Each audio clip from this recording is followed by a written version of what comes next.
Olá, minha amiga, olá, meu amigo. Seja bem-vinda, seja bem-vindo. O nosso tema de hoje é o projeto político-pedagógico da escola e o compromisso com a qualidade social do ensino. Bom, aqui já no título adianto para você um resumo do que nós vamos tratar.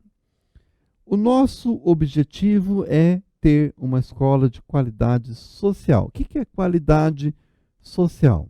Já vou dizer para você que a qualidade social é uma combinação de dois aspectos. Um aspecto da qualidade que é quantitativo e um aspecto que é qualitativo. Espera aí, como que qualidade pode ter quantidade? Vou te responder. Eu quero mais do melhor. Você também não quer mais do melhor? Então, mais educação da melhor qualidade. Significando, no aspecto quantitativo, mais acesso, ou seja, 100% das crianças na faixa etária, na sua idade certa, adequada ao ano que está cursando, e, uma vez estando lá, 100% permanecendo nessa escola. Mas isso basta? Não. Qual é a qualidade, então, aspecto qualitativo dessa qualidade? É que, uma vez estando na escola, ela tenha garantido a sua aprendizagem, ou seja, o seu direito a aprender, o seu desempenho, o desenvolvimento das suas competências, inclusive competências na Base Nacional Curricular, entendido como direito à aprendizagem, mas não é qualquer aprendizagem. Uma aprendizagem que seja significativa e não mecânica. Para isso, a escola precisa se organizar. Como é que ela se organiza? Por meio do seu PPP. PPP não é papai pagou, passou. Não, PPP é projeto político pedagógico.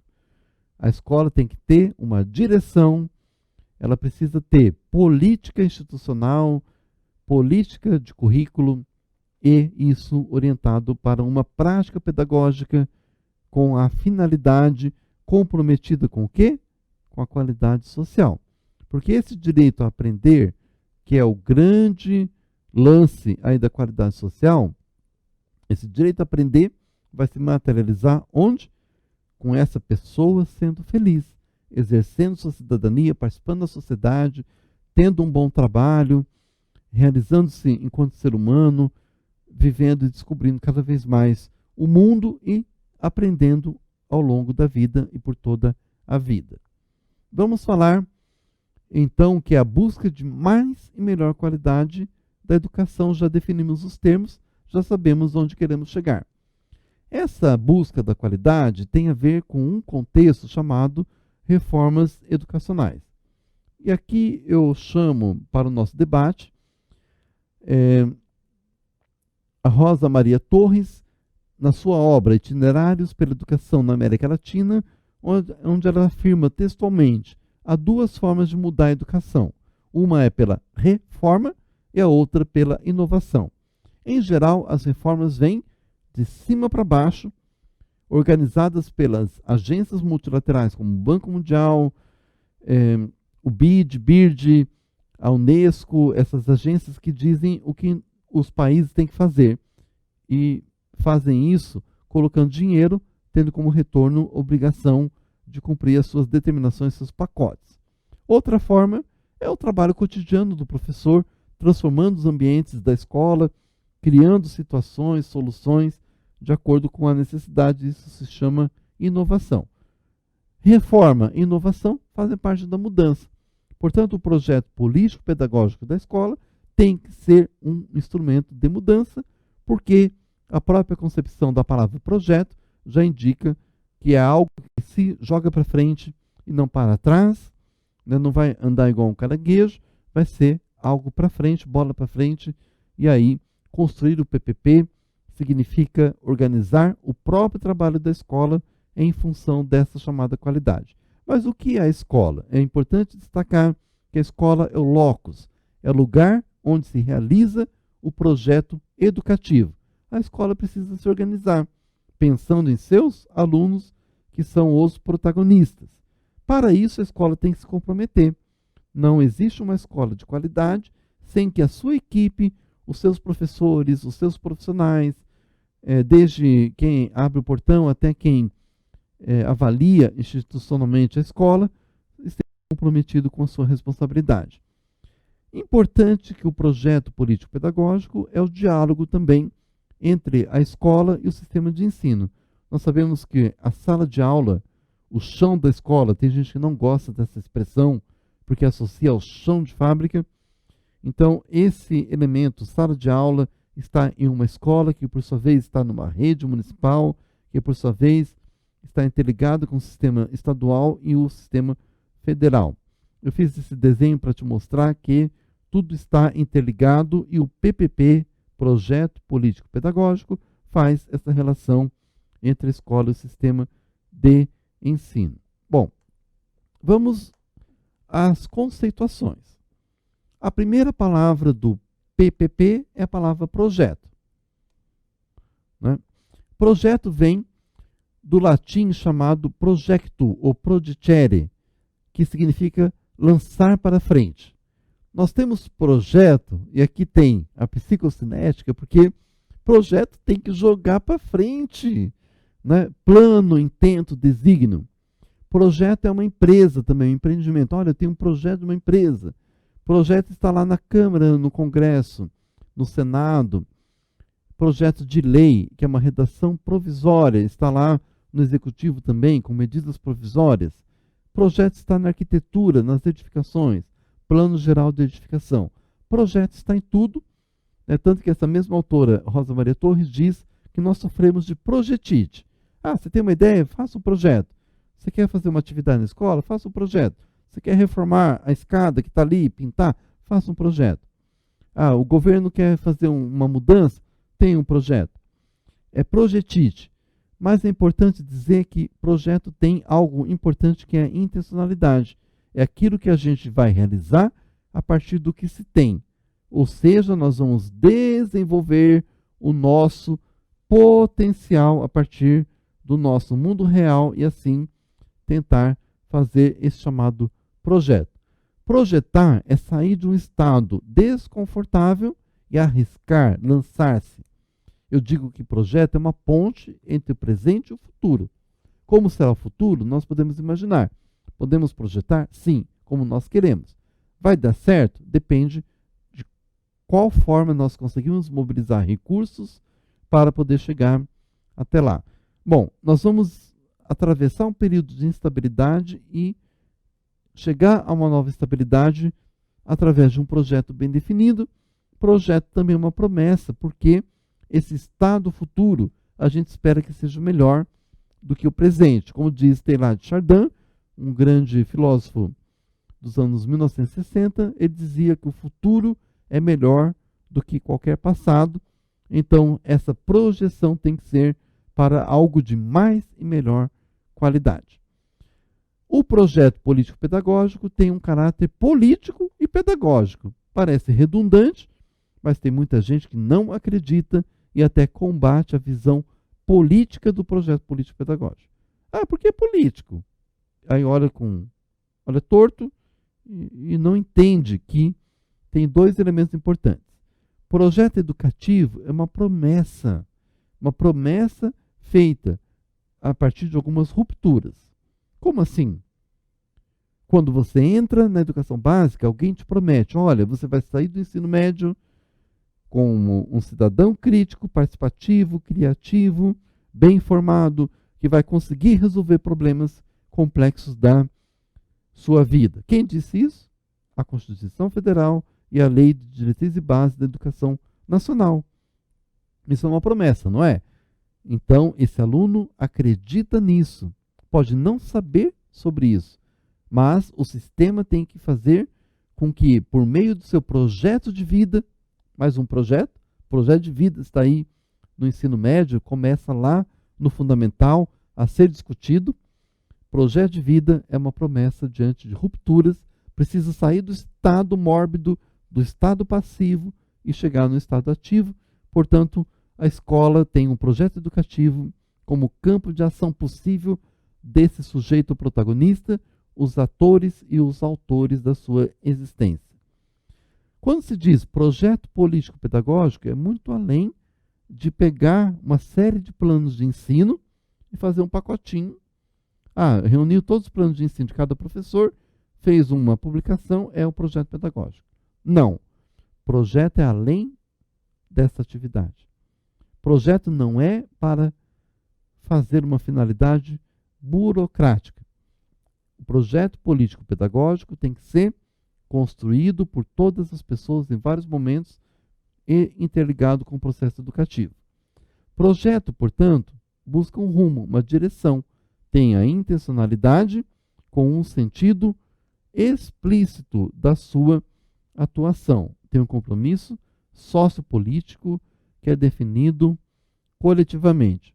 Olha o termo, o projeto é político e pedagógico, reciprocamente articulados. Por que ele é político? Porque ele deve refletir os interesses concretos da população majoritária. O que significa isso? Projeto de escola, projeto político, tem que garantir acesso e permanência, garantir direito à aprendizagem de todas e todos, independentemente de quaisquer condições socioeconômicas e culturais. Busca-se a formação desse cidadão participativo, responsável, compromissado, crítico e criativo para um tipo de sociedade. Qual é a sociedade que a gente precisa viver? No Brasil, conforme a Constituição Federal, e não sou eu que estou dizendo, é a lei maior da nossa nação, da nossa pátria, é uma sociedade democrática. Não é uma sociedade escravocrata, não é uma sociedade colonial, não é uma sociedade da elite, não é uma sociedade autoritária, é uma sociedade democrática. Portanto, está ali bem definido esse rumo. Vamos chamar Saviani, Demerval Saviani, para nos explicar o que significa ter dimensão política e pedagógica no PPP. O projeto político-pedagógico ele é permanente e democrático. Saviani afirma: a dimensão política vai se cumprir na medida em que eu pegar firme na pedagogia e realizar a minha missão de ensino. Ensino e aprendizagem. Formar bem essa pessoa. A escola cumpre a função política quando ela forma bem, com mais e melhor qualidade. Certo? Dimensão pedagógica. Essas ações educativas têm que cumprir a sua finalidade política. Demerval Saviani fez um trocadilho onde o político se realiza com o pedagógico e o pedagógico se realiza com o político, que é propósitos e intencionalidades. Colocar intenção na ação é fazer uma afirmação política. Por isso que a escola tem que refletir os seus problemas, buscar alternativas e fazer uma construção não descritiva ou constatativa, como fazia a escola crítico-reprodutivista, que ela apenas constatava e não transformava, mas esse projeto precisa ser constitutivo, constituir um corpo de comunidade de aprendizagem capaz de ser transformador. Muita gente diz assim, porque a gente precisa aqui introduzir a questão decolonial. Perfeito, nós temos que romper com as mentalidades colonialistas, imperialistas que afetam a nossa soberania, o nosso ser autêntico. Mas a escola crítico-reprodutivista apenas constatava isso e nunca apresentou nenhuma solução. Através do projeto político-pedagógico, a escola constitutiva, a escola construtivista, vai constituir uma comunidade de aprendizagem capaz de ser transformadora, realizando as dimensões políticas e pedagógicas. Para isso, precisa de participação, é a palavra-chave aqui que você deve guardar, da comunidade escolar para exercer a cidadania e as decisões. E organizar a parte pedagógica de tal maneira bem, porque aí cumpre a função política, conforme Saviani, para superar conflito, não negar conflito.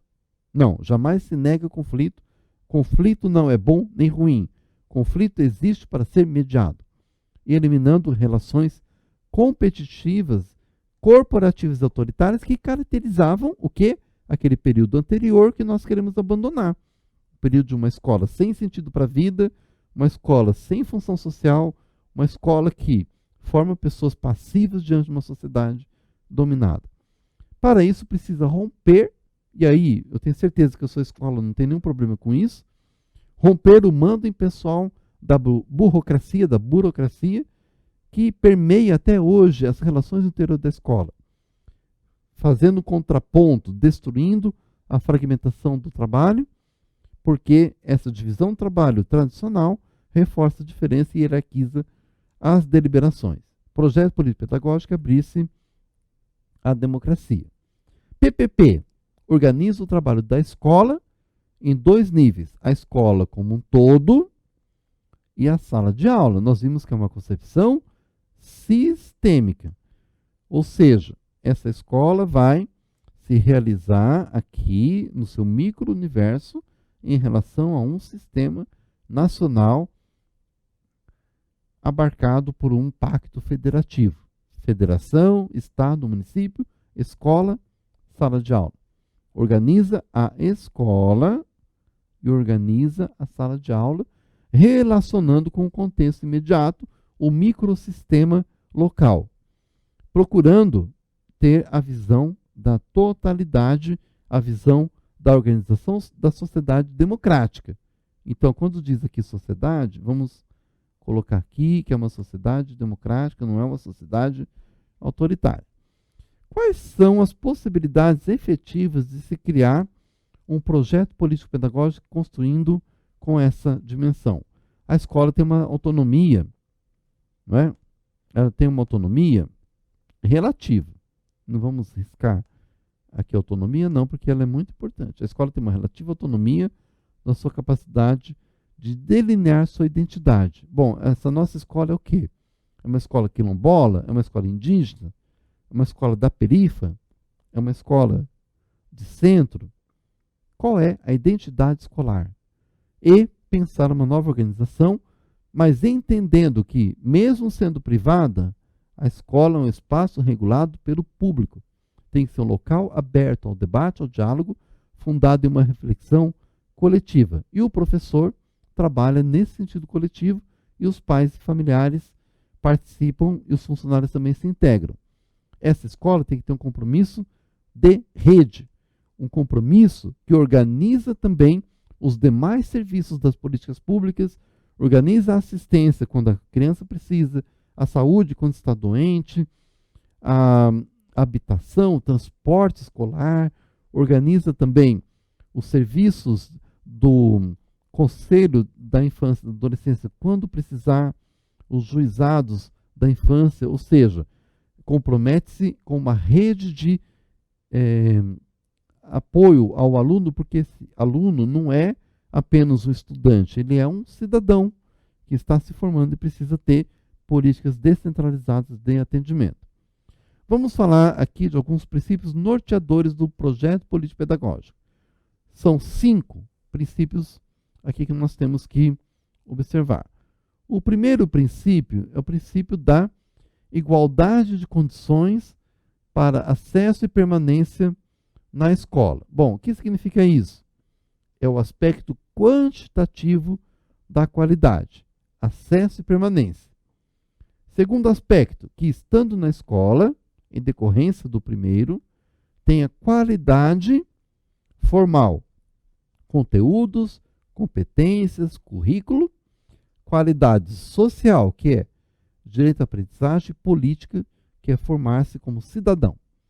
Gestão democrática, que articula as dimensões pedagógica, administrativa e financeira e que desfragmenta o processo de fragmentação do conhecimento e faz uma articulação perfeita entre teoria e prática. É uma escola, é um projeto que preza e preserva e potencializa a liberdade e autonomia e também isso se faz material se puder valorizar o magistério e a formação continuada do professor. Então, esses 5 princípios norteiam a construção do PPP. Primeiro princípio, primeiro de 5, igualdade. Nós já falamos, condições de acesso e permanência. Saviano diz, nós somos desiguais na sociedade. Desigualdade de renda, de cultura, de religião, diversidade étnica, de gênero, somos desiguais. O ponto de partida é desigual. Mas o ponto de chegada, temos que ter igualdade, qual é? Uma formação sólida e cidadã. Todos têm que chegar, ninguém pode ficar no funil e ficar na margem do caminho. Diz Saviani, só é possível ter um processo educativo sob condição de democracia como possibilidade no ponto de partida, e democracia como realidade no ponto de chegada. Então, o ponto de partida é a realidade presente, o ponto de chegada tem que ser uma realidade nova, realidade 2 aqui, transformada com democracia, e igualdade de oportunidade tem que ter 2 aspectos, expansão quantitativa e ampliação de atendimento com qualidade. Qual é o mistério dessa formulação? É que acreditava-se que quanto mais gente na escola, menor seria a qualidade. Isso é um desafio. Tá? Então, quanto mais estudante, seria menor a qualidade? Não. A gente precisa ter metodologias para aumentar a permanência, aumentar também a qualidade, portanto, que todos tenham o ponto de chegada, e aí se abre a dimensão da qualidade para todos indistintamente, como dimensões indissociáveis. Qualidade formal ou técnica, ou seja, todos têm que ter acesso a instrumentos e métodos. Qualidade política, participação desse sujeito ao fazer história. A qualidade, ela vai ser um elemento desafiador, porque todos e todas precisam ter os instrumentais adequados para fazer a sua história. A formação não pode ser uma formação rica para os ricos e pobre para os pobres. Não sou eu que estou dizendo, mas é Pedro Demo, um dos maiores filósofos e pesquisadores brasileiros sobre qualidade, diz que a escola de qualidade tem que evitar a repetência e evasão e garantir o desempenho satisfatório com permanência.